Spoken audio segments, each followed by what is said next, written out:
This is the President McCormack Podcast with your host, Mark McCormack. Ladies and gentlemen, on the podcast today, Chris Warnick.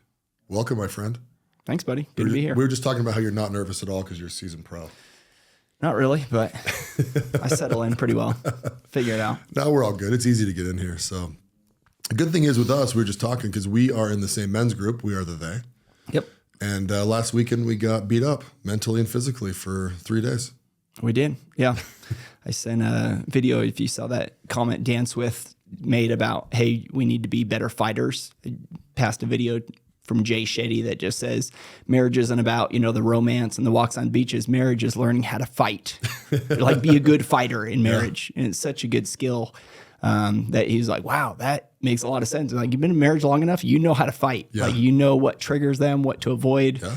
And so, you know what buttons push and what not to. So was that in the group text? I didn't put it in the group text. I just sent it to Dan after he made that comment. And I was like, dude, watch this. Like, this is mind blowing of how, good couples that you look up to and be like, I need more like that. It's not about the lovey-dovey stuff. It's about, we can have a great ground game and we know how to duke it out in a healthy way and come out stronger.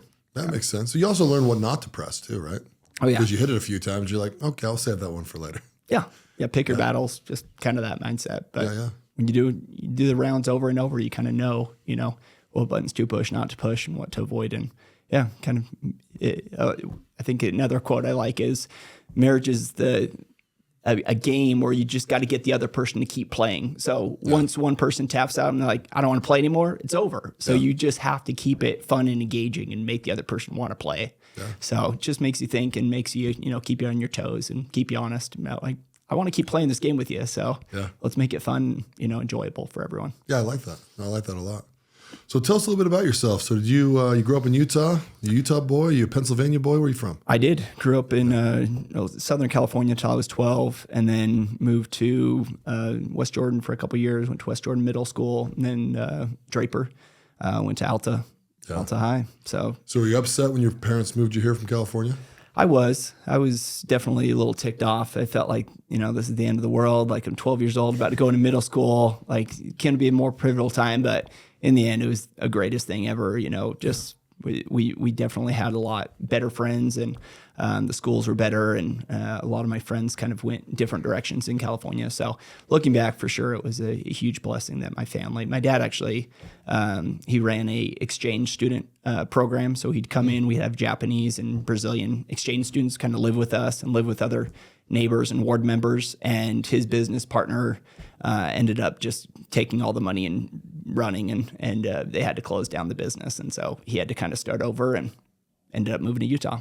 Worked for like DirecTV, so he kind of literally started over working for DirecTV, and then just kind of picked up other jobs as he went. But that was kind of the jump that he had to make, is from California here, starting over. So it was a good example watching him of how to kind of build back. From getting knocked down. So did you keep any friends from California?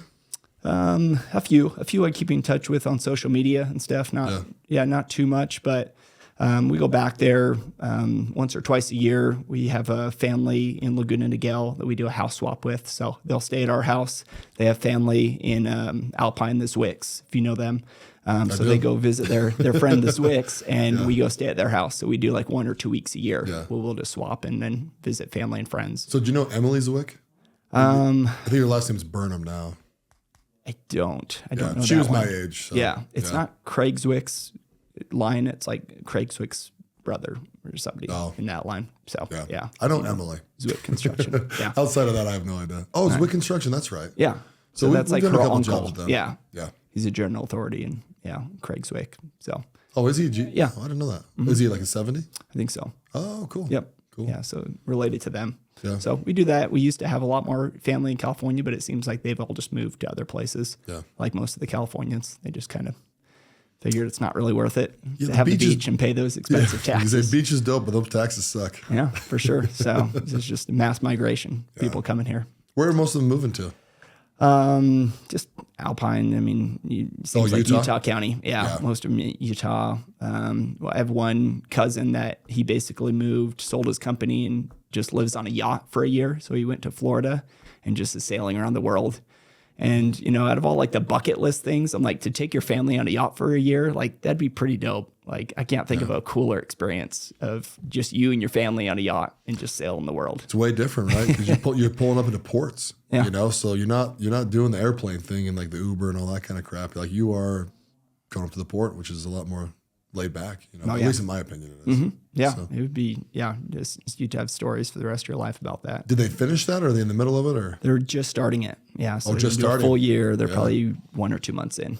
Okay. Yeah, sailing around the world. That's what they wanted to do. Did they map out the route? I think so, yeah. Okay. I don't know a lot of the details. I just know it's a full year on the yacht all around the world. So it seemed pretty cool. Is it a big boat? Yeah, that's a really nice boat. Yeah. So cool.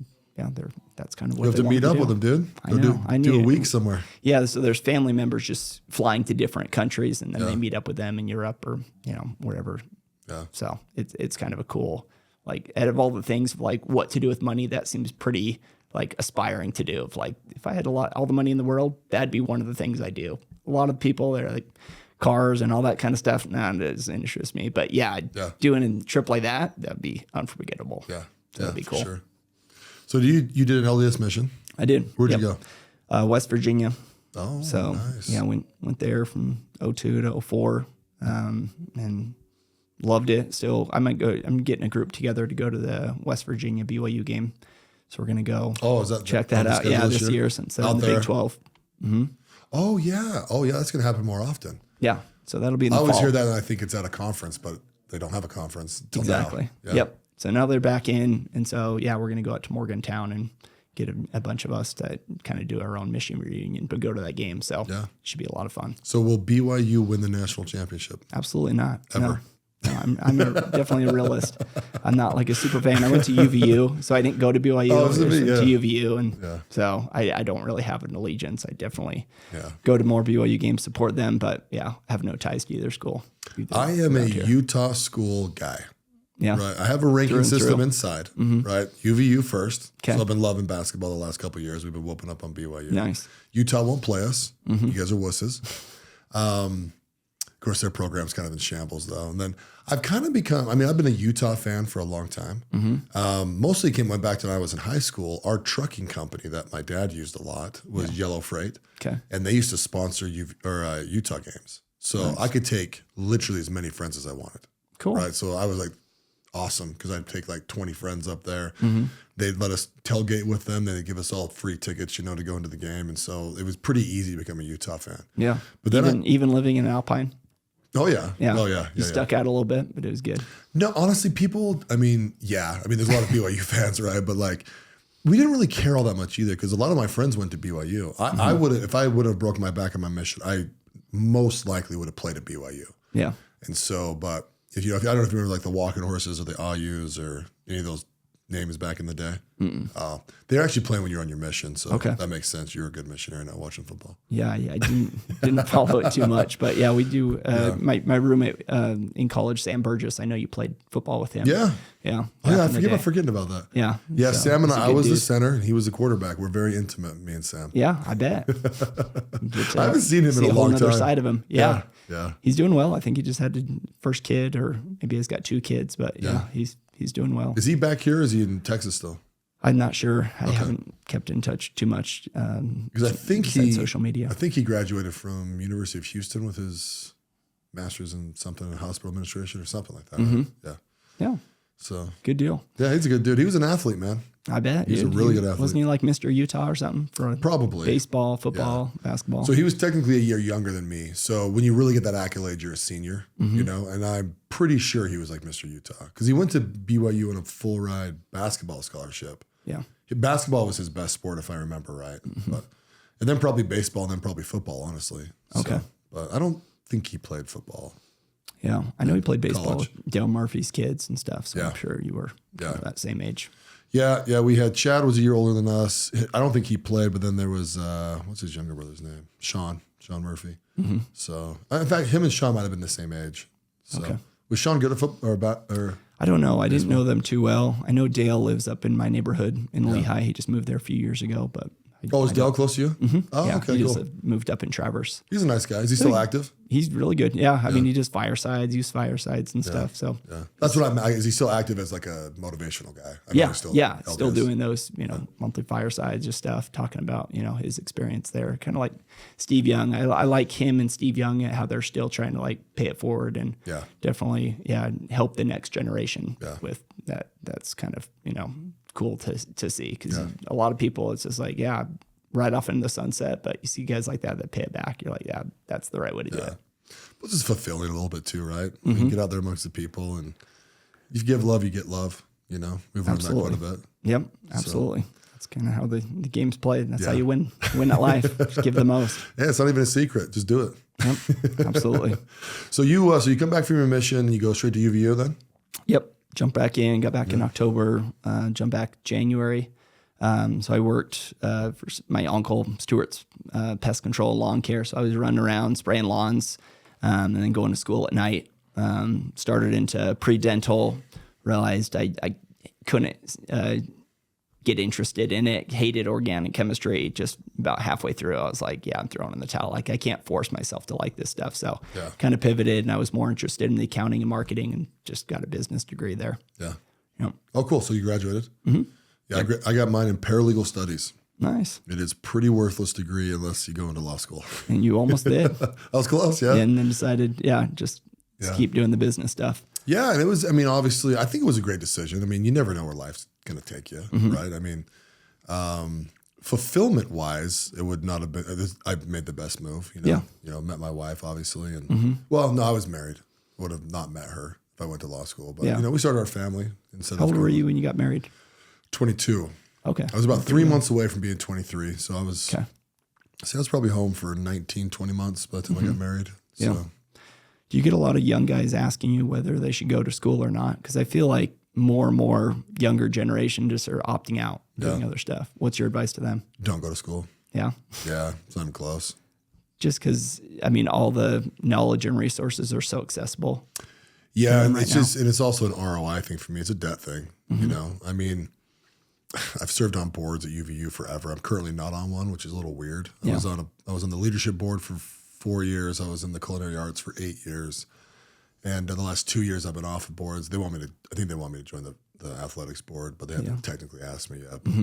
But no, I look at the debt and the time and it's like, man, dude, you give me 4 years back in my 20s, that'd be a lot more dangerous than I am now. But you have to counterbalance that though, right? You have to find a mentor. You have to be hungry. You have to want to go learn different things, right? To me, it'd be much better for someone to go intern for 6 months and then swap industries for 2 or 3 years and then find something that, I hate to use the word passion because you don't need to be passionate about this stuff, right? But find something that really fits you that you think you become an expert at. Yeah, you're actually doing it. This fits my skill set, my kind of life's passion. You just feel like, things are aligning, clicking. Yeah. That's probably good advice. Yeah, I feel like that's kind of the way people are going, too. And I was, from the time I got out of college for about 3 years, I worked at Stevens Henniger College, or a smaller college that got bought out by Stevens Henniger. Charging $80,000, $90,000 for a general business degree or a LPN nursing degree. I'm like, this is criminal. These people are making $12 to $15 coming out of college. There's no way they're ever paying it back. Most of them are defaulting. It just put a bad taste in my mouth for all education, but especially for-profit education, where I just said something's got to change and shake it up because there's a huge bubble in education and it's got to pop. It can't sustain at the levels it's going. And I don't like the way it's set up. I went to high school, we knocked that out. The first 2 years of college are your last 2 years in high school. Pretty same. Yeah, similar. You gonna go into business? Why the hell am I taking a biology class? You know what I mean? Honestly, or an astronomy class or whatever. Yeah. I think ethics and values is good. It's been a minute since I was in college. You got to remember these classes, right? Some of those that make you think are great, some sociology classes, but they're not there to make you a well-rounded person. It's a business. It really, really is a business. Yeah. And so, I just kind of hate that. Yeah. You kind of like I kind of more interested in what Japan and China do, where you get these tests and assessments and they kind of plug you into what they feel like you're best suited for. Yeah.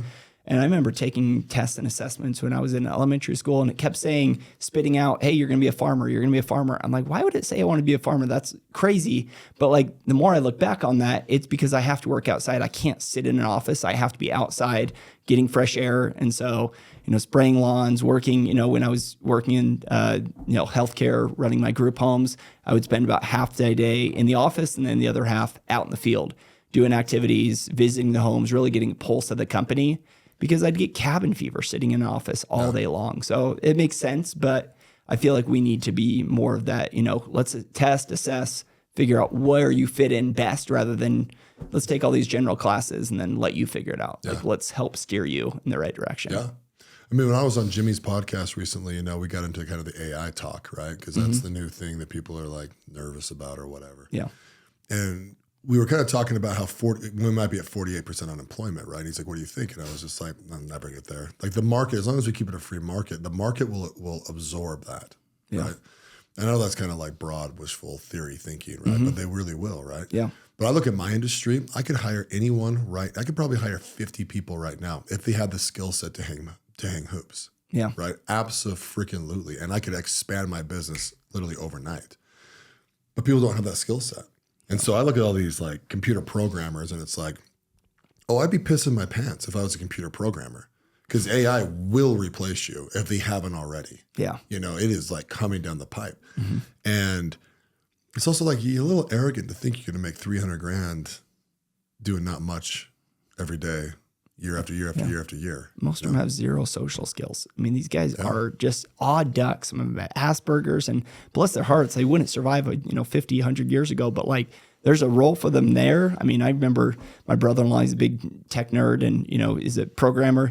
He, has a Christmas party, and one of the programmers just pulled right into his garage and like didn't think anything of it. He's like, hey, I need you to move out of my garage. He's like, oh, is that like, am I not allowed to do that? It's like, no, at a social event, you don't pull in someone's garage. Yeah. But he didn't know, like, social etiquette. They just don't have any, idea of what's appropriate and what's not. They're just kind of in their own little world, and they just want to code and be left alone, and good for them. And it was like when Elon took over Twitter, right? I mean, the bro fired 7,500 people day 2. Yeah. Right. And replaced them with 50 super nerds. That's another thing, right? We're talking about these guys who have these skills. It's like, there's a super nerd that can outpace you by 10, and those boys they're coming for you. Yeah. And you really look at that, man, 7,500 people, that's a ton. He knows exactly where to find them, and he knows where the people that are flying under the radar are, and he just calls them out and calls it like he sees it. And it's like, I don't need you anymore. That's pretty crazy. What were you saying? Well, I was going to say, I keep on telling people, it's like, you can't AI a hammer. So that's where these jobs are going to go. And it's like, yeah, man, you're going to have to go to the trades. And by the way, the trades, it's an excellent place to make money. Excellent. Now, the thing with the trades is you can't do them forever, right? Yep. Well, you can become a supervisor eventually, right? If you really follow the normal path, right? But you can actually make really good money. I mean, I think most of my installers make around 120 an hour. Okay. Right? It's on a piece rate kind of thing, right? But they make good money, you know? And if they invest well along the way, and you be a genius, but build a stock portfolio, get a couple rentals. By the time they retire, they'll be worth a couple $1 million, $3, $4, $5 million, and they'll be able to retire and off into the sunset. But you live in this consumer world of like, get a degree and you're going to make all this money, and then you just consume because you got to go live in freaking San Francisco where everything's 10 times the cost that it is here, and it's like, unless you get lucky in real estate, and you can sell that thing in 20 years. You just become a cog in the system. Yeah. So, and I think you've seen these laborers kind of resent the tech, because you've seen the tech just explode. Everyone's making hundreds of thousands of dollars. And then you see the plumber and electrician, they're like, what about us? Like, we're getting like left in the dust here. And I feel like they're kind of slowly coming around. I've worked, a good amount in construction. We built our own home, or doing a couple spec homes this summer. So in that world, I feel like they're finally like starting to catch up, but I still feel like they're way behind, and they're kind of like a little bit resentful. Like, what about us? Like, you think? I think so. I feel like they definitely haven't kept up with inflation near enough as what they needed to. Framers and stuff, but you see might be right, worn down, like Thurkel and stuff. I mean, body's just broken down. You had to pivot and go into real estate because what do you think? You have a 15, 20 year lifespan there, and then you got to move on. There's some truth to that. No, I mean, you come out, I mean, if you did it right, you come out, when you're early 20s, 20-year career, make some good money, learn some skills, go become a superintendent, something like that. Or grow your business to where it gets acquired or, something, right? But here's the problem, though. Where are they going to teach you that? Unless you get down with the dogs, dude. Yeah, there's not a lot of like contractor school. Maybe there is. I mean, we both know Tom, over at Silverhawk, and like he started, hey, I'm a finished work guy. Then he went from, finished work to, okay, I can run my own subs here. I have all the subs here. I'm going to start being a home builder. And I mean, that's like the American dream. That's what everyone should aspire to, but not a lot of people have the scrappiness and resourcefulness to do what he's done. And now he's one of the biggest builders in the state. But you got to start there, like learn a trade and then learn how to scale it. And I think we rob people of that, right? Because we say go to college and they go below 5 years. No one gets it done in 4 anymore. No. It takes 5-6 years to get these college degree done. And then they take all this debt on. Yeah. And then it's like, here, let me hamstring the hell out of you. And they don't pay it off. I mean, I have a neighbor that graduated the same year I did. He's like, I had $45,000 in student debt. It's down to like 42. We've been out of college for 15 years. Like you never pay down that principal. Yeah. Like this is criminal. I mean, he was like all, excited about Joe Biden's, $10,000 grant, but like didn't put nearly a dent in it. Like, yeah, you're still going to be, decades away from paying these student loans off. So keeping these people hostage, like there's got to be a better way. But it's also like, hey, bro, did you sign the paper? You know what I mean? Yeah. When you keep on buying all this stupid shit, you should be paying that loan down. Yeah.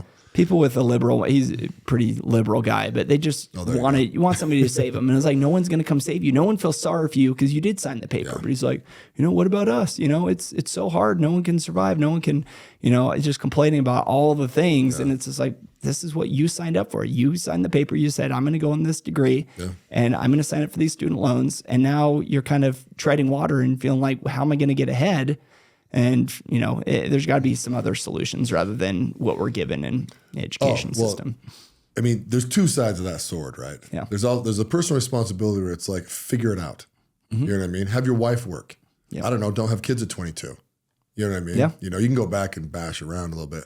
The flip side of that is colleges should be required when you matriculate into a program. This is the starting salary average. Right. Yeah. So when that starting salary is $62,000, you're already in $80,000 worth of debt. You know what I mean? You should be like, ooh, I don't know about this. Yeah. It's like, dude, liberal arts, I hate to break it to you guys, worthless. Yeah. Right. Quite frankly, a business management degree, kind of worthless. Unless you got a family business or something you're taking over where your dad's like, hey, get a degree and I'll get you a job. I guess. But you know what I mean? But like the actual education that you're pulling from that, right? Until you go practically apply it, it's just, I don't know. You can learn accounting all day. You can learn the theories of accounting all day. But until I hand you a P&L and say, value this business, right? Like, well, I'm just supposed to put these in the categories, right? It's like, if you want to make $15 an hour the rest of your life, I need you to be a manager. Yeah. Figure out in this P&L where we're losing money, and really until you go do it. Yeah. You talked a lot about assessing companies, P&Ls and stuff. I mean, what would you say your greatest skill is in business? That's it. That's what you feel like, hey, I'm one of the best, in the country at looking at businesses and assessing all these factors. Yeah. I mean, best in the country sounds a little arrogant.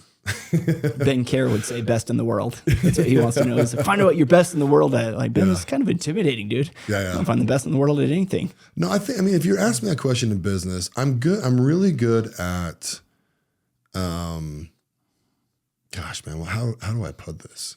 I keep on wanting to say being honest, right? But it's not honesty as in like, don't lie. It's honesty as in like creating a company where everyone in there is on the same page, right? There's an honesty when you come to work. Like, you're going to work for me, I'm going to pay you. I tell you the truth. I want you to improve in these areas. You're really good at this. You know what I'm saying? Like, I feel like the people that work for me feel like they're part of the team because they really are. You know what I mean?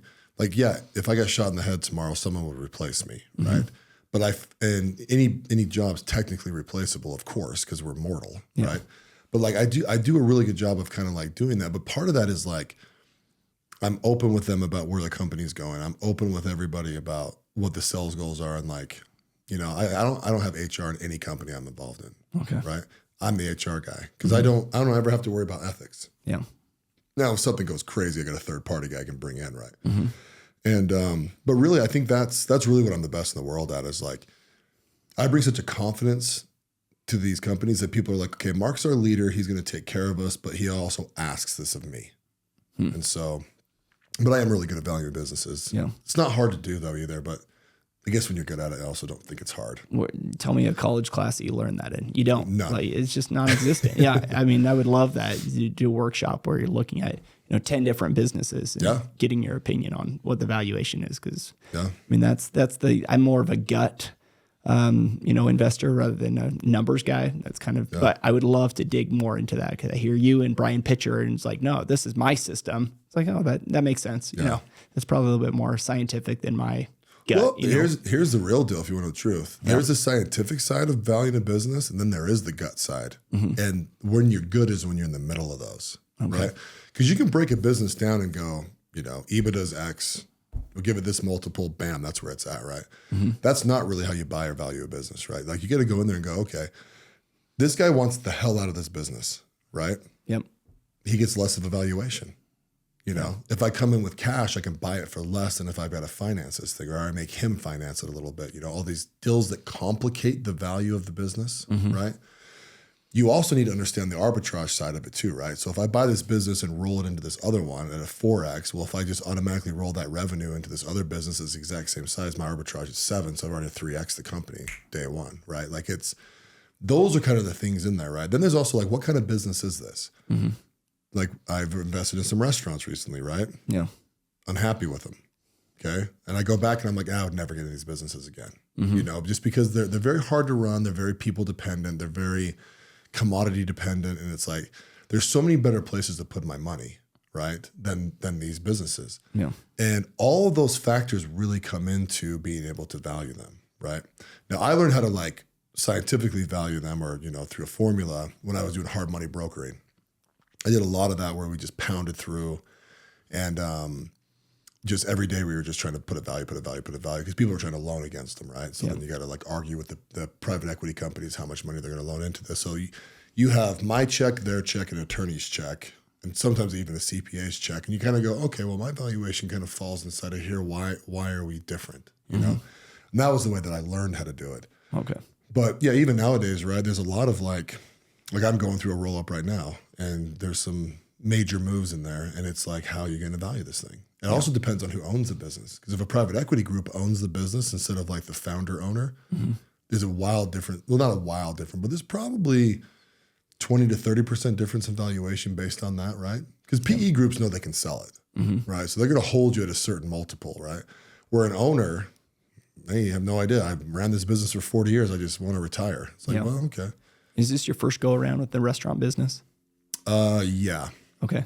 And it sounds like you didn't fully know what you were getting into. Like, who do you like ask or, bounce ideas off of or use as kind of a metric of getting, better understanding of the business you've never done before? So I have a really good friend who's my attorney. So I run a lot of stuff past him. He plays a different role in my life though when it comes to that though. Your attorney's supposed to tell you you're stupid on every deal you do and tell you why, right? Yeah. And then you basically go, well, I'm going to do it anyway. Talk you out of it. Yeah. So it's kind of an adversarial conversation. He doesn't quite do that all the time. Like if I bring him something, we have a very open conversation about things, but he will tell me the risks, right? The restaurant deal, I wanted to jump in that world because there were some players in there that I wanted to jump in the sandbox with. So a couple $100,000 inside there, it's like, we'll see how this goes. So, and I've actually done 2 separate deals. One of them is going okay. It's a company called Buy the Bucket. We own 3 restaurants down in Arizona. The ones in Utah, though, they're struggling. So, but they also, I think they're struggling because the organization is not well ran. They've gone through a CFO. They can't get financials out on time. And which all this stuff I didn't know. You can't know that when you first invest. You can't, you assume that they've had a business for a while. They actually get financials out, But then when I got into it, I was like, bro, like, you don't do financials? How the hell are you steering the ship? It's like, well, yeah, no crap. Your freaking food costs are out of control. You didn't know it for 5 months. Yeah. You're just in the dark. Yeah. It's like, geez Louise.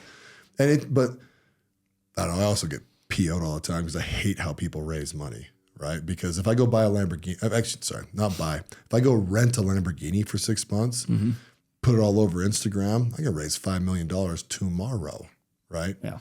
But then if I get really detailed on investments with people sometimes, I'm like, hey, these are what I think. These are projections. I think people gloss over. I've seen them gloss over because they don't understand. They don't nerd out like you. Yeah. Over the numbers. Which is like they the most important thing. Yeah. Yeah. Dumbed down version, jock talk. Like that. We're going to have a private jet. We'll be rich. It's like, those are expensive. Rah. Yeah. Don't worry, bro. You put money in this, I'll fly around the world one day, and it's like, oh my gosh. Yeah, exactly. So it was interesting that the last retreat, how you have been Heber, how you were saying it's kind of lonely at the top. I mean, do you not have very many people that you bounce ideas off of or consult with, like any mentors? Or is that's it? It's just you. Like, that's weird to me. Like everyone, like I feel like has a mentor or somebody like, you know what, like I think I'm a big deal, but like there's bigger fish that I always, bounce ideas off of. I mean, what's your process like to come to a conclusion of like, this is the decision I'm making? Just a gut? When it comes to like operational everyday stuff, just running the business, I'm super confident in that. Okay. Right? So, and it's also, I always say things are simple, not easy, right? Simple and easy are not the same thing, right? Like it's pretty easy. Like if something happens in the business and I'm like, hey, we got to pivot, we'll fix that procedure. Now we're back off, right? And a lot of that has to do with I trust my people too, right? I also know how these businesses make money and how they roll, okay? Now, I've had some business partners that you would think I'd be able to bounce ideas off of. But what I didn't realize is these business partners sometimes, and not all of them, I've had amazing business partners, I've had some mediocre ones and a couple bad ones, right? And sometimes they're just in the battle like you, right? Like, we doing this? Yeah, we're just looking for you to lead. Yeah, we're doing it. We're $500,000 in. Like, so what the freak? Someone's got to step up. You know, And so, I mean, you've kind of got that for me a little bit too in the men's group. I just kind of step up. Like, it's just, I don't even really think about it anymore. It's like, let's go. You know what I mean? Like, let's just get this done. You know, I got let to go hang out with my wife. Like, what are we doing? And so, but when you talk like big strategy with stuff too, it's like, it's kind of hard because if there's only so many people that I can talk to that are qualified to talk to me about it. And I don't say that in a rude way, right? But like if you've never owned a business and you're a great guy. At that level. You're just a great guy, but you can't really give me advice, right? CPAs, you can get some advice from them, but it's very limited in protect your. A lot of people in business want to protect your downside, right? So at the top, you gotta. I hate saying at the top. In my ivory tower, my arrogant ass up in my ivory tower. You have to say, okay, I've got all these people that are trying to protect my downside, but I need to slam the optimistic side of this and figure out in the middle where this really lands. And I've just always, through my experience at the end of the day, I've realized it's just up to me. No matter what anyone tells me advice-wise, it's just up to me. And so I've got to go look in the mirror and go, well, there's all these risks, there's all these upsides. And you're not always going to be right, but you're not afraid to make a decision. At the end of the day, you may miss on some, but at the end of the day, you're the one that's pulling the trigger and you're going to live with that. And that was interesting. I think one of the interesting calls we heard Dave Bateman talk about that. And I was the one that asked him the question, what's the one thing you learned, over the last year? What's the greatest lesson you've learned? And he said, trust your gut. He's like, I've learned that I need to trust my gut more and just live with that. And he's like, that was kind of like what you said. I just trust it. Like, I know what I need to do and I'm just going to trust that. And all the other people that think they know better, I don't care. Like, I'm laser focused on what I, have been told, what my inner voice or what my gut told me, and I'm going to live with that. So that was kind of cool. That was one of the biggest takeaways, I think, for being in the group of jumping on that call with him and just him just saying that. Like, at the end of the day, everyone else might be laughing at me. I still trust myself over everything. Which is true, right? It's kind of like that last thing I said, if you remember, right? I kind of stood up in front of the group and I was like, guys, stop blaming your wives and your kids on making your decisions. You're not motivated by them. If you were motivated by them yesterday, we wouldn't even be having this conversation. Right?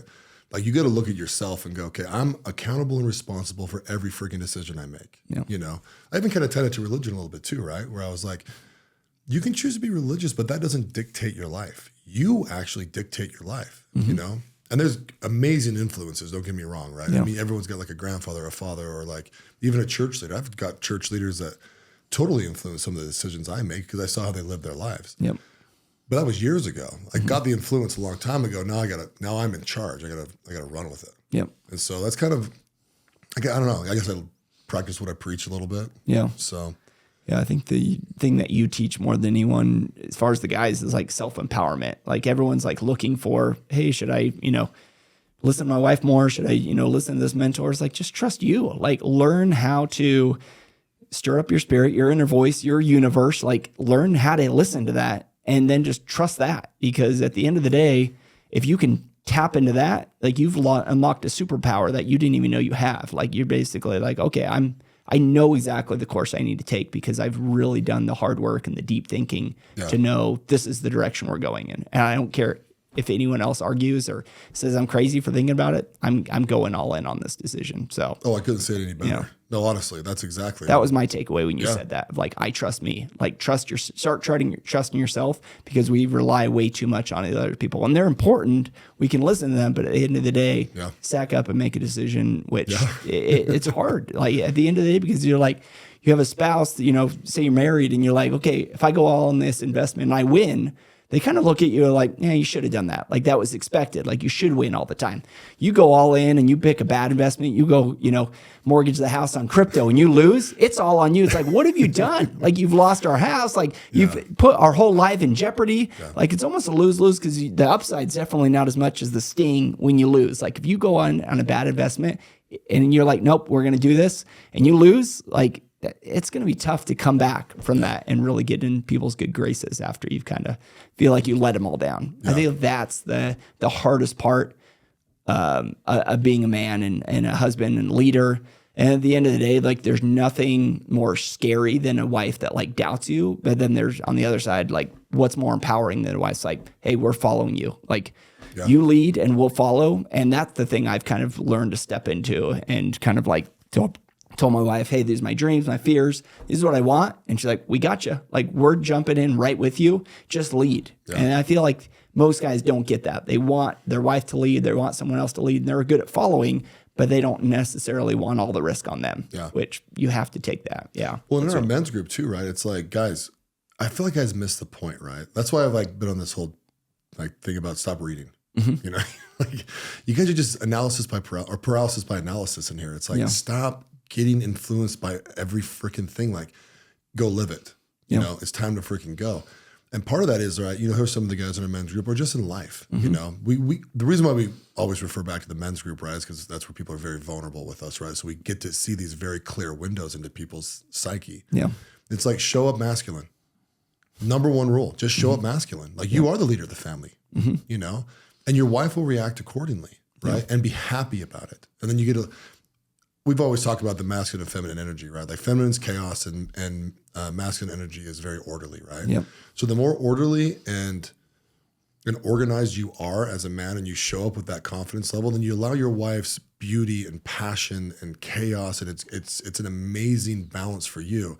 And then when she creates that, that's where you get to go into that world and be creative with her. Mm-hmm. But you still have the order, and that's how you make her feel safe. So that's how you step into the feminine. That's how you describe it, as going into her world. I never say I step into the feminine. Okay. I just get to experience it when I come masculine.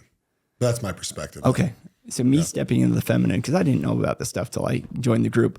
So like I was down in St. George with like 4 other couples. I'm talking to all the guys about football, and we're just jock talk and stuff. All the women are talking about their stuff. And one of the girls was talking about, hey, I, have a really bad relationship with my dad. I'm going to therapy.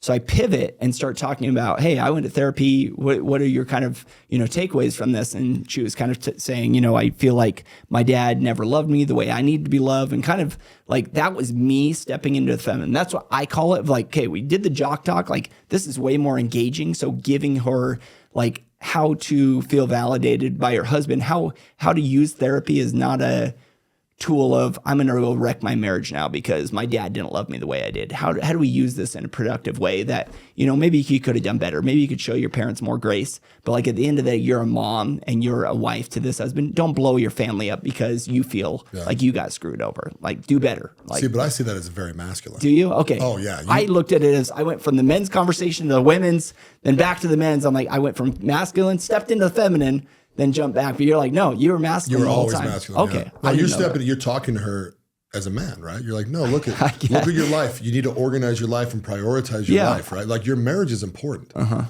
no, that's super masculine. Yeah, I guess every other girl is like validating. Yeah, you should feel that. But a masculine guy calls her out. No, this is what you could have done better. Yeah. Like you don't just get to play the victim and be like, woe is me. Me and my dad will never have a good relationship. okay, what's the lesson you learned? All right, you got to move forward with this because you can't burn down the great life you have now because you're upset with your dad. Yeah. That's not fair to your family that you owe that loyalty to. So, and kind of like, and I think people, because they view women as emotional, right? Men are emotional. We're all humans are emotional, right? And you get to have every emotion you want because it's your life, right? So if we go back to the Ludus, right? Remember when we were up in that leadership panel and they asked, what are you guys struggling with, right? Yeah. And I said what I was struggling with and it got me emotional, right?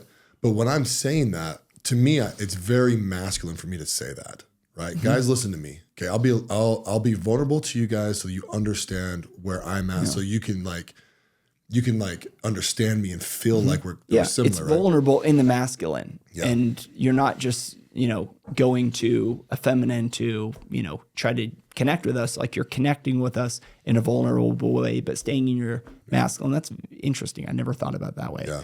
But that's a good takeaway. And I remember you and everyone just being vulnerable. I think I asked the question, then Jimmy asked it a little bit better, but it was like, what do you struggle with? Because I've had friends that have had exits and I look at them and be like, wow, like your life's so much easier. And they just said, no, like every level of success has its own level of challenges. And that blew my mind. I'm like, no way. And they talk about the challenges. And I was like, I would never have guessed that they would get challenged with that. But it's like, it's a whole different game. Like you don't see the challenges I see just because I'm at a different level. And that was what sparked the question of like, what do you struggle with? I really want to know with you guys at your level, like what you're dealing with. Because it was like, it's not on my radar, or other people's radar, because we have our own challenges. You've got to a different level and you have your own challenges. It's not to say you're better or worse than I am. I just feel like it's just a different perspective of like, I never thought that a guy, that I look up to and be like, they have it all, have challenges. I know they do, but like their own set of challenges that you can't see. Like I would never guess or see that you really have struggles. Yeah. Like, and I would, if we were, which I guess we are right now, having a discussion on it, right? I would say like, dude, that's a perspective change or paradigm shift that you got to go with, right? Because it's like, because you're right, every level has different challenges, right? So what you got to do is take that in and look at yourself and go, okay, let me boil this back down. What's the similarities between all these challenges, right? Yeah. And I'm telling you, guys with a lot of money, right? One of their challenges is they don't take care of their wife like they should. And they don't foster that relationship. And that comes in a bunch of different forms, right?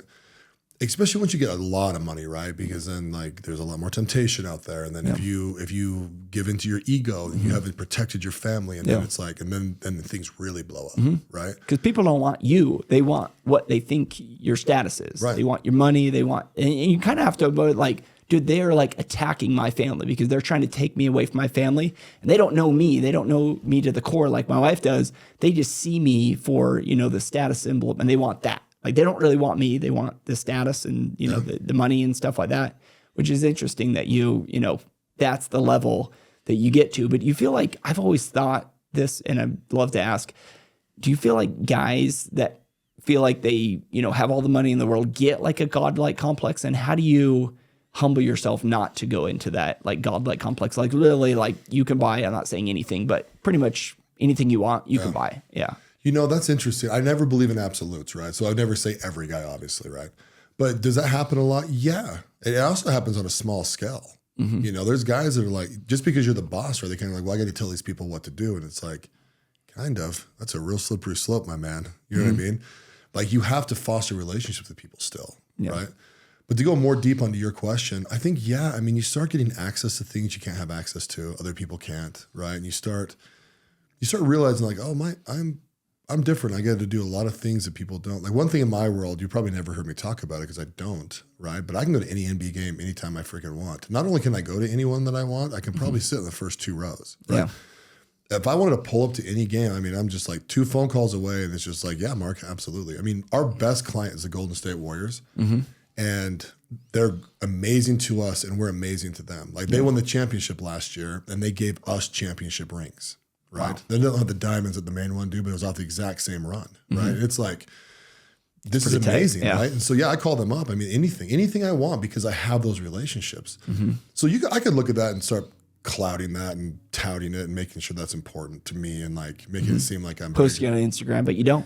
Like no one would know that by what you post. Yeah. And that's tempting to people on the outside of like, I want to look like I'm on the court side, with Draymond Green, Golden State Warriors. That looks cool, but that's really not a priority to you. Yeah. And to me, honestly, I like to send my guys and then they tag me and stuff and I repost it, right? It's like, Mark, here, I'm here at the Golden State Ball. So my GM, actually the guy who was just calling me, he was at San Jose State last week. He calls up David Marsh, who's the VP of operations, and just says, hey, I'm in town. You want to go to dinner? He goes, go to dinner? Bro, we got a freaking Lakers Golden State game tonight. Get over here. Yeah. He's like, great. They're floor pass walking around the whole game. You know what I mean? Yeah. I'm sure David took him to dinner and all sorts of stuff with all the VIP crowd that's down underneath the stadium, you know? Yeah. And it's like, you know, and I found a lot more joy in him going to that. Oh, yeah. And I just post it, you know, and like the NCAA tournament. Because you win, because you get it with your family, and then you let him win because he's got this great experience. So you're like, win-win. Like, I don't need to go to everything. Yeah. I mean, if my kids are at the house, I take my wife to a lot more of this stuff because it's kind of fun. I mean, they treat you like a king. Yeah. And there's a level there that people don't actually understand how much of a king you can be treated like, right? You go up to like the owner's box, you know what I mean? There's some stuff, right? You can be drinking, I know you don't drink alcohol, but they'll be giving you the freaking, you know, $10,000 bottle of wine and crap like that, which all tastes the same, don't tell anybody. Get it out. It ain't worth it. But, you know, I mean, they really treat you like a king, but it's also... You could let it get to your head. You could breathe it in enough to be like, dude, I'm it. Like, I'm the shit. But you really, it was interesting. I was talking to a buddy of mine that is very close with Ryan Smith, and he said the thing that keeps him grounded is his wife. His wife will not let all the money get to his head. Yeah. And that's why he is the way he is, because of his wife. And I think that's the same for you, is like, I'm not going to let this stuff get to my head because my family and my wife keep me grounded and humble, that I don't care. I don't care how much, you know, I think I'm worth, or the world tells me, like, my wife and my family are going to keep me grounded. I think that's and I want that. You know? Have the most respect for you. See, in my kind of going along that same vein, right? Like, we've had some people speak in our group. I know a lot of, I know a lot of wealthy people, right? I know multiple billionaire people, and I've learned the difference between their attitudes towards stuff, right? I know plenty of guys who are billionaires who kids hate them. Right. Not like my dad was absent, I wish I had a relationship with him. You know, like, I hate that guy. Yeah. You know? But then it creates this toxic as hell environment, right? Because they're wealthy. You get a billionaire dad, doesn't matter what, you're wealthy. Right? I mean, even if you hate the dude, right? And I started observing that, right? I'm like, why would you hate your dad? You know, like, this is interesting, you know, like, you get all this stuff. I'm like, oh, spoiled brat. You know? But then the more you look at it, it's like, oh, I see the, you know, they've treated the mom poorly, or like they're just straight up absent, right? You know? And I've just always prioritized. It's like, no. My kids are going to do two things. They're going to know, number one, I love their mom. Yep. Okay. When I die, I was just telling one of the guys in our group this other day, I want at my funeral for every one of my kids to stand up and just open up with, if there's one thing I knew about my dad, he loved my mom. Nice. Right. And that comes through action, not because I give her a kiss every morning, right? Like, it's, you got to prove that. A credit card. Yeah. Right. Yeah, exactly. Yeah, exactly. And then the second thing is, I want my kids to know that I was there for them and that I'm their friend. And that's it.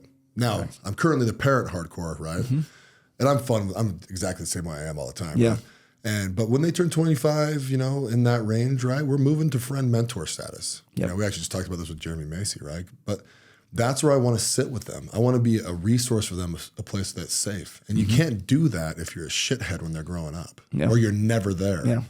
They don't even get know back you. That time, and you can't get back those memories that you missed out on, that you intentionally decided, I have more, important priorities than you. Yeah. They'll know that. You can't fake that. Yeah. I mean, you can't, I say stuff to my kids, but it's all action. And you know this, you're a dad, you're a great dad. You know, it's the action. You know, it's I make pancakes for you, yes, you broke that for the 17th time. I'm going to refrain from losing my mind on you, like, and they learn so much from that, right? They learn like forgiveness, and they learn just all the good. Yeah. And that they're still a good person just because they did bad thing. We have a little, girl that's kind of been a stinker lately, and she gets on my wife's nerves. And that's like, I can see the energy and the ADHD and the frustration in her.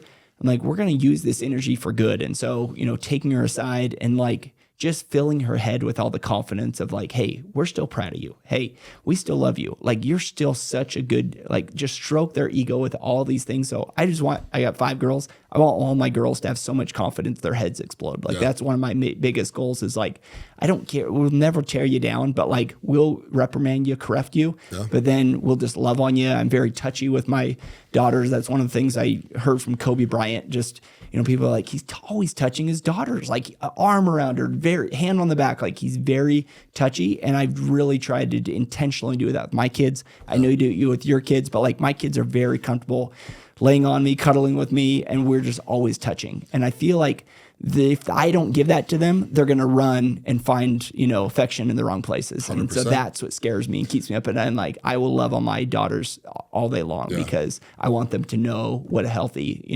relationship with their father looks like. Healthy masculine, bro. Yeah. There you go. When you start seeing the world as that, you're going to be like, oh, this is interesting. And it's really easy to tweak. Yeah. I'm glad you said that. I'm going to share a story, and I'm sure Cade in our group, I'm sure he won't mind. If you remember when we do the leadership panel, he said something about, I feel like I'm too hard on my kids.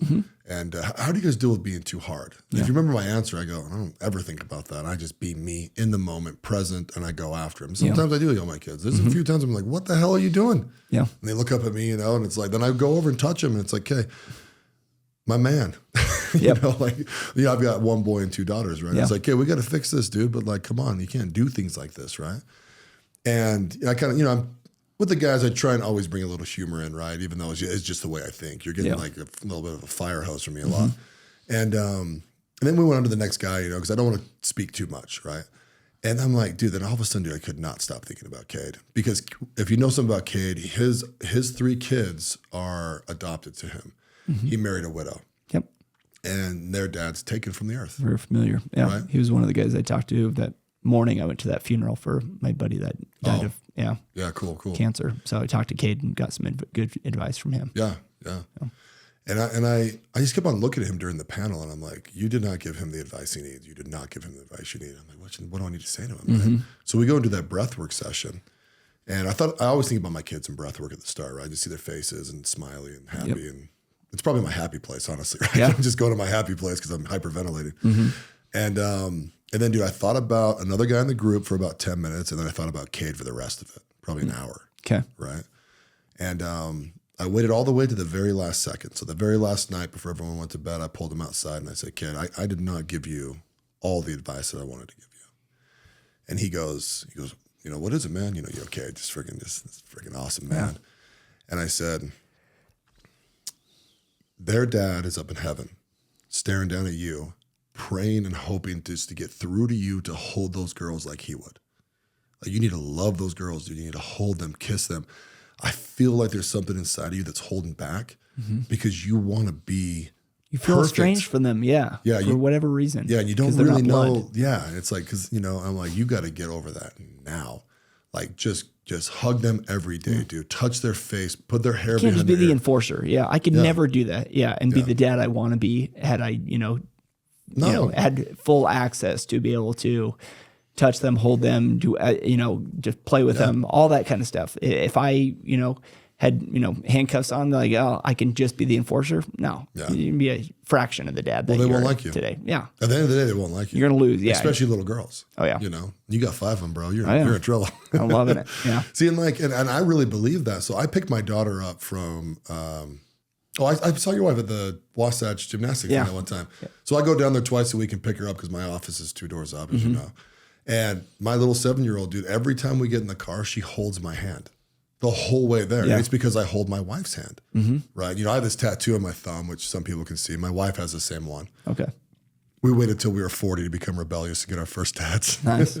But my little daughter, dude, she made me draw this on her and hold my hand and take a picture so that she can have it forever, right? She doesn't want the tattoo, but she wants to be like that. And I joke around that she's my girlfriend and my wife is my wife, right? Because she just loves and adores me, right? And I'm like, dude, I got to pour into this, And when I was thinking about Cade, and after I said that to him, dude, the more I thought, I'm like, hey, are you living what you said? And I'm like, yeah, pretty good, but I'm going to go more. Yeah. I'm going to cuddle with my kids a little bit more. I'm going to jump in bed with them a little bit more and just, I don't know, knock into him a little bit every now and again. Like my son, he can't go past me without me messing with him, right? Yeah. Like, it's kind of fun. You know? know? It's the best. Yeah. And it's just, and he's a different energy, right? With your boys, you rough them up a little bit. You just have to rough the son-in-laws up. Yeah. We'll get there. You probably have 1,000 grandkids, by the way. You got 5 daughters. You're on a path. Yeah.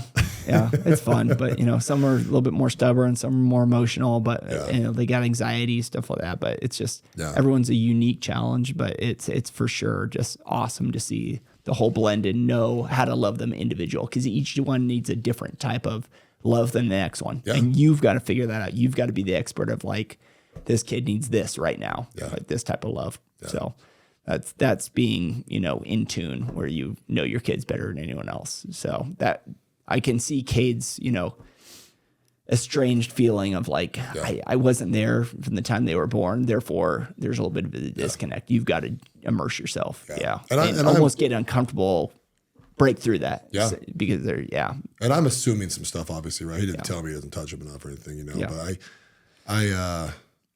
the funny thing too is you look at Cade, right? And you're like, Cade, you're probably 98% amazing. You know what I mean? Like, you're worried about this 2% thing. So just close the gap. Yeah. That's really my advice. Have you had many deep conversations with Cade? No. That's probably the first one we really connected on. So he's one of a couple guys that have said, I'm not really intimidated by anyone, but Mark intimidates me. And I've had a couple of people say that, and they're like, I don't know how you're close with Mark. Like, out of all the guys, like, he really intimidates me. I'm like, dude, Mark's just a dude. Like, when you talk to Mark, you're like, this is just a dude. Yeah. Like, look past all the stuff you think about him and just talk to him as a dude. And that's what I feel like people need to break through is like, he doesn't put up any barriers. You're putting that own barrier, but like, I can't approach that guy. Yeah. But that's kind of the trick is when you realize just a dude, just talking to, people I never thought I'd talk about, talk to, having an hour conversation with Sean Whalen. That was like, I literally was so scared to go approach him. And once I started talking to him, I'm like, dude, he's just a dude. And we talked for an hour. It was like so easy, but I made it a big deal. I made it be like, oh man, I who am I to like approach this person and give value and, well, that's kind of a weakness too, right? Yeah. Yeah. It's a weakness that people put on themselves. And don't get me wrong. I've done that, not often. I'm a confident dude. It's been a minute, but like, no, but at the same time, it's also like, you don't want to look foolish, and you want to and you do want to make an impact sometimes, right? Yeah. And so it's important to like time things right. There's some nuance to that. But at the end of the day, though, too, you don't need to not rob yourself of experiences. You see someone you want to go meet them. Yeah. Do you know who Alex Hermosi is? I don't. I'm sure you've seen him on social media. He's the guy that wears like a tank top every day. He owns acquisition.com. He does tons and tons of advice. I'll tag you in something of his. I love him, dude. Okay. Right? Like I think he has great advice, and he's a guy that I like respect, and I'm assuming a lot because I'm just seeing what he posts on social media. So my friend is the general manager of a private gym down in Las Vegas, right? Every time I go down there, he always hooks me up, and he's like, "Yeah, come on." It's not Justin Dees, is it? Yeah, it's Justin Dees. Is it? Yeah. He used to be my neighbor. Oh yeah. Yeah. So I went to high school with his wife. So cool. Knew him really well. Yeah, I was there when I was a couple years ago, getting back into it and working out at his gym. He's like, "I'm moving to Vegas." Like, yeah, me and Heather split, so I got to go down there. I'm like, oh man, that's too bad. Yeah. But really good dude. Yeah, no, great dude. And so I roll in there, my wife and I, right? Dude, we go to start working out, and Alex Hermosi's right next to me. Mm-hmm. And I got starstruck, right? And I was like, I'm like, oh shit. He's like right here. So like, but his gym down there is not it's nothing like Utah's gym. Like, people go there to work out. Yeah. Like, you're not there to socialize. It's a beautiful gym, amazing equipment, right? Like, and don't get me wrong, people talk to each other, right? But it's more like, hey, what's up? And then you don't talk for the rest of the time, right? Laser focused. Yeah, people are there to freaking work out. And so I'm like sitting there, and my wife starts warming up on like a stair mail or something like that. So I go back there, and I'm like, dude, look at that guy. It's Alex. And she's like, go talk to him. And I'm like, no. And she's like, what? Because it's so out left field for me not to just go introduce myself. Yep. And I'm like, no, I really like him, and I want to make a good first impression, and I'm not ready to have a first impression right now. Yeah. And dude, it was like blowing my wife's mind, right? And then a little middle school girl sitting back. A little bit. I felt like that. Yeah. And so, funny. But then we started doing squats. I'm on this hack machine, and then dude, he's like right next to me. We actually bumped into each other twice. Like, actually hit each other. And I just like, oh, sorry, bro. I just kind of did my own thing. Nice. And my wife was just like, like watching me like ignore him basically. Yeah. And then after I was talking to Justin, and I'm like, yeah, dude, I like kind of worship that guy. Like, there's few influencers that like I really follow because I think they're brilliant. Yeah. And Justin's like, I'll have you at a dinner with him in 10 minutes if you want. Like, I see him every day. And I'm like, no, I'm not ready. Yeah.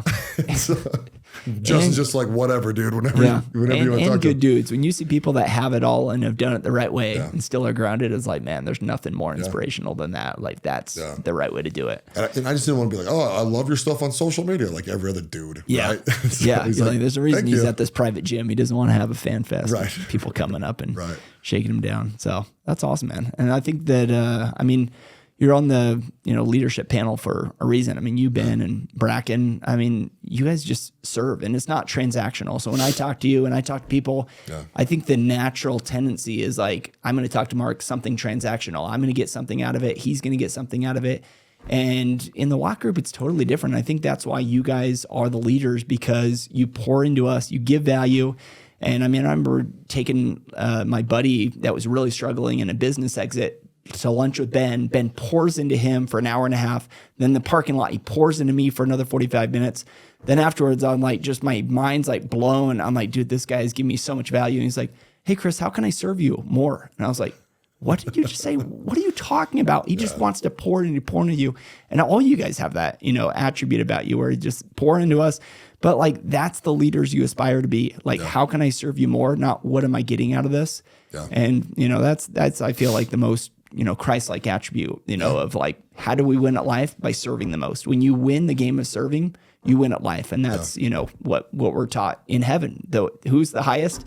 Who's the greatest among us in heaven? Yeah. The least of us. The people that serve the most are the leaders in heaven. Yeah. And I feel like there's something to that, in all religions. It's not just, the LDS religion, but everyone I feel like believes that of, you need to win this game here, and it comes through service. And, you need to get off this transactional love, because just like with our kids, we don't have that. We have unconditional love. We should have, with our spouse, but sometimes it's like, okay, I did something for you. Are you going to do something for me? That's not unconditional love. Yeah. It's like, I'm going to keep pouring into you. I'm going to keep serving you. I don't care if I get anything back. But eventually, that's how you win the game. They just see, he just keeps pouring into me. He keeps giving me his best, and he's not asking for anything. Yeah. And I feel like that's where breakthroughs happen in marriage, because you go from a transactional to just abundance mindset. It's like, I'm just going to give you my best every single day. I'm just going to keep showing up, pouring into you. And that really is where marriage and relationships just have that breakthrough. Yeah. See, and I love that you said that. I love that you said it's Christ-like, right? Because our leadership board's interesting, right? You have two dudes that are very pro Jesus, right? Yep. And I say that with all respect to those guys, and they know that. I think everyone knows that. Then you have me, who's like used to be atheist, and now I'm spiritual, right? Mm-hmm. And it's such a fun balance, right? Because like when Ben talks about Christ, right, he goes into it, I just have so much respect for that. Even when you do too, right? It's just like, I love that is like in you, and you are pouring that out, right? Because and I've said this a million times in the group, I'm like, guys, you are robbing me if you're not 100% authentically yourself. 100%. Yeah. Right? So if you think that if you come with me with preconceived notions that I'm going to judge you because you go to church or something like that, you're an idiot. Yeah. And you're robbing me of the joy of our friendship. If I shy away from that, you're going to see it. Like for if sure. I just say, Mark's probably not in the church thing, I'm going to skirt away from that topic. Yeah. Then you're just going to see through it and be like, I just want to see you, you know? And that's what I love. And I say in my goals, one of my goals is like, I want to basically show my light so I show people, who Jesus Christ is. I want to point people to Jesus Christ. I'm not trying to reflect my values on you and be like, Mark, you need to come back to church. Like, I know you're fine. Like, you feel the Spirit. You know what's best for you and your family. And at the end of the day, that's good enough for me. Like, that's like, you're not going to hell. Like, if I believed you and all the other WAP bros that were going to hell that left the church, I'd shake you, I'd scream at you.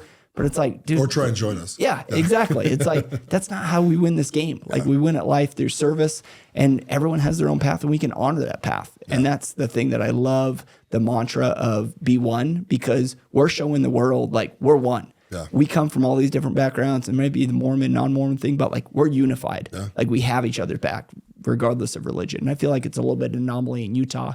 When it's all over the country, it probably won't be that same way, but I feel like definitely we are a unified bunch. We have each other's back. We can respect people's beliefs.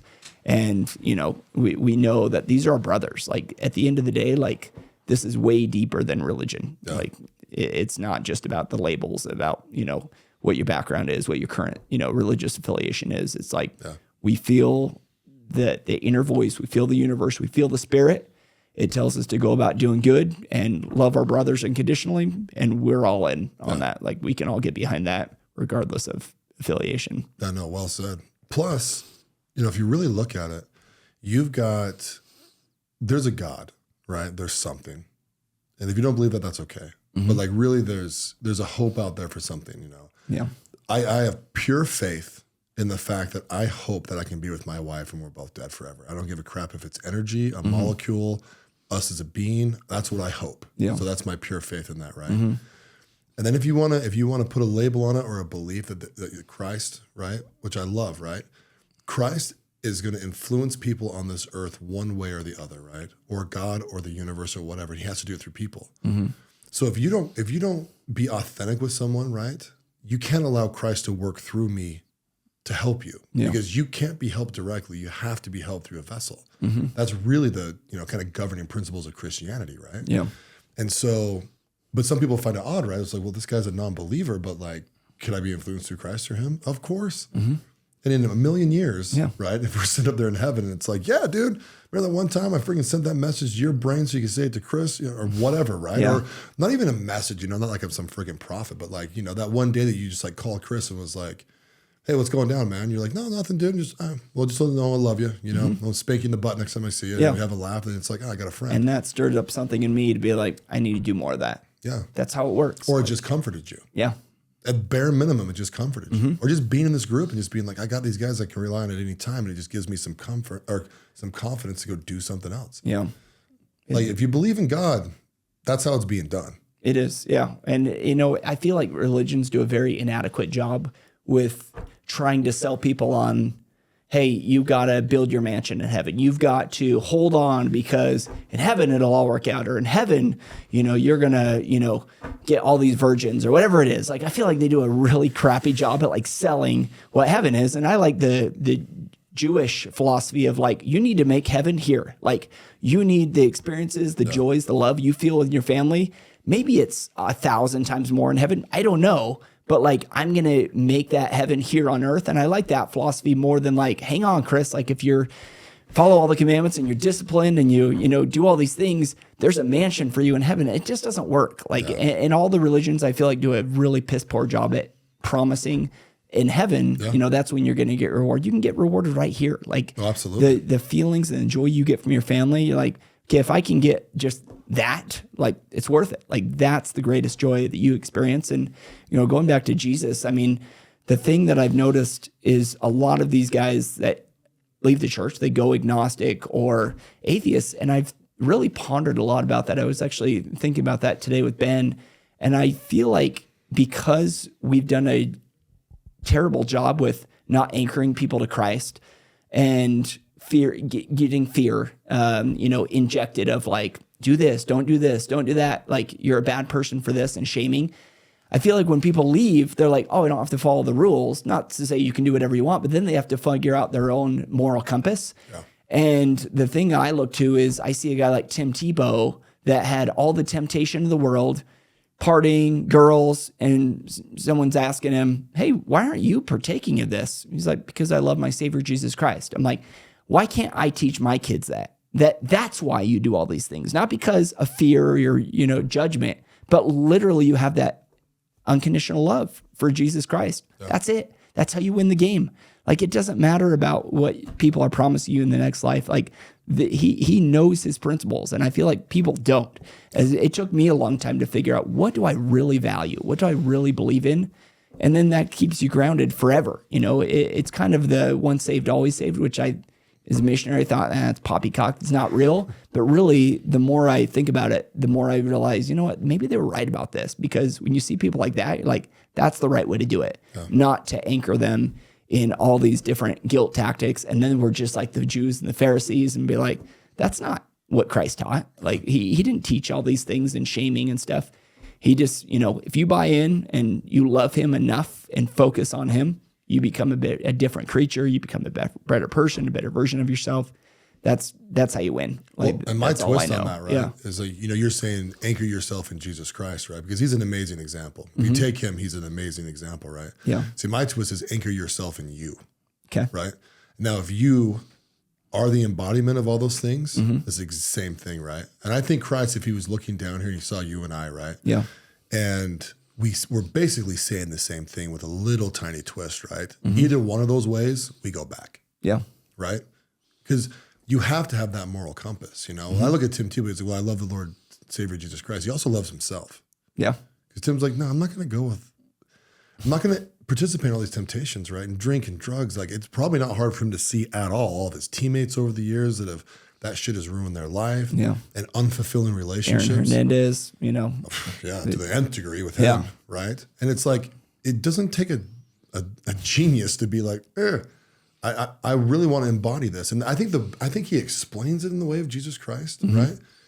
And not that I'm taking away his beliefs because I have no idea, right? But like at the same time, it's also like, but if you believe the same thing, but you put it on yourself, you're responsible, right? And you want to love yourself enough not to do that dumb crap. Yeah. He has that full confidence and knows who he is. Just like you say, I knew who I am. Like, I'm not going to, you can tempt me with anything under the sun, but I know who I am. I know what my core values are. I'm not going to waver. I think we both can agree on that once you kind of figure that out, and that's why we kind of gravitate to like-minded guys, like you said, that don't bash on their wife and just are all in on family. It's like, I can gravitate to this because it's very easy for me to buy into this because I've seen the fruits from it. It's very easy to see the fruits. It's not temptation anymore because you're so grounded in what your values are. I'll tell you something cool I've done.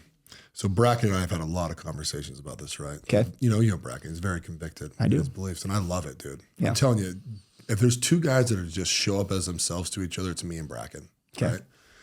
And so his birthday is this weekend, right? And I have got him a hand-drawn painting of Jesus Christ meditating, right? Okay. It's very, doesn't have like geometric shapes in there or anything like that. It's literally just Christ sitting there with his hands open and his legs crossed, right? Like Ryan Bingham's painting. Yeah, I think his is a little more progressive though, right? Yeah, mine's very more like, honestly, if I put it up in your church, you might walk past it a couple times before you're like, wait, is he meditating? You know what I mean? And it's based on a lot of conversations him and I have had because I don't think there's a difference between meditation and prayer. I think they're the exact same thing. Yeah. You know, people are like, I'm meditating. And it's like, you're tapping into your inner voice. That's it. It's and you're either talking to yourself or you're talking to God, right? Yeah. And universe, spirit, inner voice. I'm like, guys, we're saying the same thing. Right. Like it's all the same, but everyone's like, the universe told me this. And I say the spirit told me this. And then you're like, whoa, it's the inner voice. It's the same, guys. Yeah. Same damn thing. We're just calling it somebody else. That's the point I was also trying to make, right? Where I was just like, Dan's universe or your God, right? Exactly. It's I like that. It's all the same. Yep. Like we're all here now. Let's be present. That was funny when you said that. Yeah. Well, dude, his prayer freaking cracks me up, dude. Just, yeah. Their universe. It's like awesome. good. Well, he started with Heavenly Father. He's like, Heavenly Father, universe or something like that. Did he? Or he did both. He's like, I just got to cover all my bases. I'm like, good for you, dude. Yeah, and that's the thing, right? Awesome. We all love him, right? Because he loves everybody else. I mean, dude, I feel like our group is so tight. And there's a few new guys that probably don't feel as tight as it is. And we need to make it more tight. But I'm like, in 18 months from now, we've been a year in. It's hard to crack in now. So we definitely need to do a better job at reaching out to those newbies. Yeah, I almost want to tell Jimmy, it's like no more new people. Like we're just too far in. Yeah, not that we can't bring them in, but I feel like they're not going to get the full benefit, right? Because there's so many experiences now that we don't commonly share. And they're building on each other, right? So you come in and you're like, dude, we're on totally different trajectory. We've got to like this guy. Because you haven't done that. You haven't done the cliff jump yet, right? Didn't do that one. I was in the group, but tribe, and then I had another trip conflicting, and so But you look back at the last 3 Ludices, right? And it's like the experiences you've had with all these guys. Like you can't. If you came in right now, you would have none of those, right? No. And it's not that we wouldn't put our arms around you. Yeah. But like when I'm talking about the POW thing and, this and that, and like the experiences and the talks we've had and the conflicts that have been resolved and like, the whole ball of everything, you're kind of on the outside. And so, but now it's like, because you didn't get to see the evolution process that other people saw. I mean, I've had 2 people reach out to me, and I know Jimmy's like, hey, leadership group's not for broken people. 2 people, Ben and Coben, both said, Chris, you were broken. A year ago, I remember you sitting in my little group and you were the most broken person. I can't even recognize you. I'm like, I know, I was so broken, but I was like, I wish Jimmy wouldn't say that. Like, this program's not for broken people, because we're all broken, right? In one way or another. Yeah. So I was like, just like the worker thing. I'm like, I kind of cringe when you say this program's not for broken men. Well, the good thing with Jimmy is he's good at pivoting. Yeah. So we'll apply maybe some the next time pressure. Around. Yeah. It's not a big deal, but text him when we end this thing. I love, when people say that now, like, man, you're broken, man, you're a different person. I'm like, I was. Dude, I'm a different person. And I don't think I was broken coming in per se, right? But like, I've learned a lot of gratitude, and I've been immensely energized by the new relationships that I've had with people and new perspectives. I mean, you know me good enough now, dude. I love that. I'll have a conversation about anything. We can we'll literally talk about anything. Yeah. You know, and just that honest communication between two men, you know, and I just think it energizes both of us. And I mean, I've got just as much as I've given, really.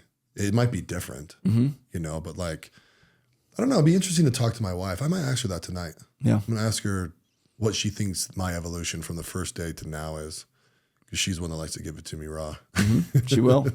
Yeah, absolutely. She's always kind about it, scratches my back and stuff, but yeah. Yeah. No, I bet you have some insightful things to talk about just from, you know, kids and, you know, how you treat her and how you show up differently. And, you know, I feel like you can't see it. Like other people see it. Like I've just had many people come out to me like, Chris, I just want to be around you more. Chris, I want to do something together. Yeah. Like, dude, I haven't even done anything yet. Like I'm still figuring it out, but more and more people are kind of coming out of the woodwork being like, I need to be around you more. I like your energy. Like yesterday it was with Jeremy Macy at lunch and we're doing a charity golf tournament for, you know, this widow that lost her husband due to suicide. And I just said, you know what, guys, I just want to take a moment to just, you know, talk about the different reasons men feel like they're not enough, they're not loved. You know, there's a lot of physically fit men in this room and emotionally you're broken. And do not let your life story end on that note.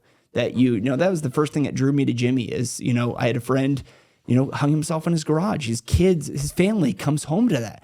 Like, that's what attracted me to Jimmy. I'm like, why is Jimmy talking about this so much? And then, you know, you see that and it hits home and you're like, don't ever let that be your story, how it ends. And so it's interesting because the hardest part about selling this program is Jimmy. People think, oh, it's all about him. It's like, no, I'm the poster boy for Jimmy's program. Like I'm the reason that he has this program and what it does, because I don't even think he envisioned what the fruits would be. Even that night, you know, last weekend is like, I never envisioned a night like this in my life. When I was dreaming of how this program would work, I never imagined it would be this cool. Like, and I feel like that's what attracted me. But going back to yesterday at lunch, I mean, 4 women, you know, single women just came up to us and they're like, you guys have an amazingly positive energy about you. I don't know if you know that. And they're like, oh, thanks. But they're like, no, seriously, when you guys walked in the room, there's a different energy about you guys. And I was like, okay, thank you. Masculine, but like, bro. We didn't see it. Like, I don't see it,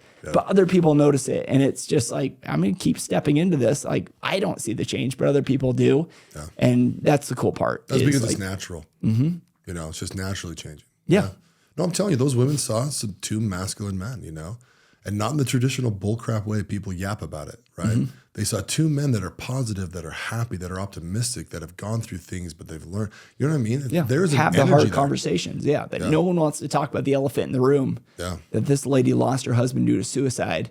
And there's other people struggling with that same thing, that suicidal ideation. Yeah. Well, let's just not talk about why not? Like, why not? If somebody is in the room and I can help them, I got to speak up. We talked about this with Ben today. I'm like, every single time I've spoke up, I've never regretted it. Every time I shy away and be like, I probably shouldn't say this, I've kicked myself. I'm like, shit, I should have spoken up. Like you always do that, but like you never regret speaking up and saying your truth. Yeah. Like that's kind of the eternal truth that I've learned in life. And from this group, it's like, Jimmy, all these people like, Chris, I need you to speak up more. Bracken, you speak up more, speak up. Okay, I'll start speaking up and, you know, unashamed about it. Dude, so take it over. Yeah. You kind of step into that. You just don't think like you let all the alphas like talk and do their thing. But at the end of the day, like I didn't know where I fit in this whole group. And I know now. But you're like, an alpha. Clearly, no. Yeah, my wife's an alpha. You meet her. Clearly, we'll talk in 6 I didn't know where I fit in, like in the group. It was like, I'm a late bloomer. I'm assessing, trying to figure out where do I fit in this group. And then it was, you know, in the last couple months, I figured out exactly where I fit in and step into that role. And you know, I can talk to you hours about everything. I always want to sit down and my intentions are, need to talk to Mark about a business plan or something. And we never talk about it. We always talk about everything else under the sun because you're such an easy person to talk to. And I have so many other things I'd rather talk to you about than business. Like business is pretty low on the totem pole. Yeah. Well, let's make that happen. What we like to talk about, we will. Yeah. Well, my friend, we did an hour and a half. Can you believe it? No. You always say that, but that went quick. That went quick. I do always say that because I don't know how to nicely say, give me your best 2 minutes. No, it's good. That went a lot faster than I thought. Yeah. So thank you. It was a pleasure. No, thank you for coming on, dude. And I do. I want your best 2 minutes of advice here, Chris, because I feel like you've had a lot of really cool things and some hard things happen in your life, right? I mean, you shared a little bit about that. You actually told me that before the Ludus, but it was cool for you to share it. You're staring at your 5 girls and your wife right now. It's over. Your life is over in 5 minutes. You got 2 minutes to tell them what your best advice is. Go. Okay. You sound like Lewis House here. Best advice would be this. Show up as your best self. I talked about that on this last weekend, that if we don't show up as our best to our families, we're hypocrites, we're failures. I don't care what you've done in business. You can't show up at home. I don't have any respect for you. Show up as your best to your family. That's number 1. 2 is figure out what it is that your spirit, your inner voice, your universe, figure out how to tap into that, because that is so pivotal to this world that we live in. Is you have to be able to hear that inner voice. And once you learn to hear it and recognize it, start acting on it, because it's going to give you promptings to serve, to love, to do things that are like, man, this is kind of a thought out of place, or, something that I naturally wouldn't think about. But start acting on that. And the key to life is increasing that batting average. So my batting average might be 1 out of 10 promptings that I act on. Start increasing that and life gets better. You'll get more and more opportunities. You do a great job of that. Ben, Bracken, all those guys that I look up to have a really good batting average of like, hey, I got the call. I got the inspiration. Now I act on it. I don't know what's going to happen, but I just know I need to do or say something. And you do it unapologetically. And that's what I try to learn more from. That's the key to life. That is, I think, the biggest secret in life is the inner voice, acting on it, getting your batting average up, figuring out what your life's mission and what do I really want to do with my life? How do I want to leave a legacy? How do I find that inner peace? When you start listening to the voice, you can figure that out, and life becomes a lot simpler, calmer. You're at peace with the decisions, and you just are able to step into what your what your full measure is, as the scripture says. Last thing I would say is make sure that you just keep. I lost my train of thought. Let's cut that out. I had a third thing. Vulnerable. Sorry. So the last thing is being vulnerable. Vulnerable. You cannot touch and connect with people unless you're vulnerable. The people that I've been able to connect with by sharing my story, I would never in a million years be able to connect with them had I not talked to them about my struggles. You have struggles that only you can connect certain people with. But when we put up our, big walls and our big house and we feel like I've got it all made, no one's going to approach you. No one's going to come up to you and be like, yeah, this guy's going to help me with a real problem I have. The more we can be vulnerable about, these are my problems, this is how I've got through it, more people open up about their problems. Time and time again, every single time I've shared, somebody shares something about their life that they would never share with anyone else under a million years.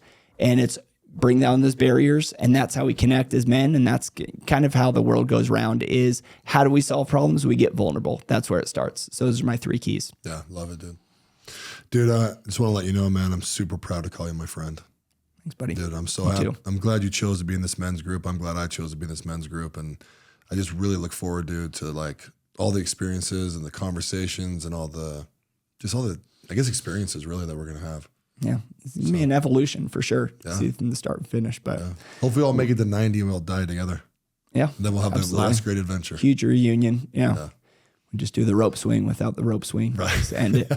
Push each other off on wheelchairs or something. I got to give you a Hook reference, right? So in Hook, we were talking about Hook earlier. Yeah. I can't believe how transformational that movie is. But, Captain Hook in the freaking movie says, death is the last greatest adventure. And it's like, the more you think about that, you're like, it is, man.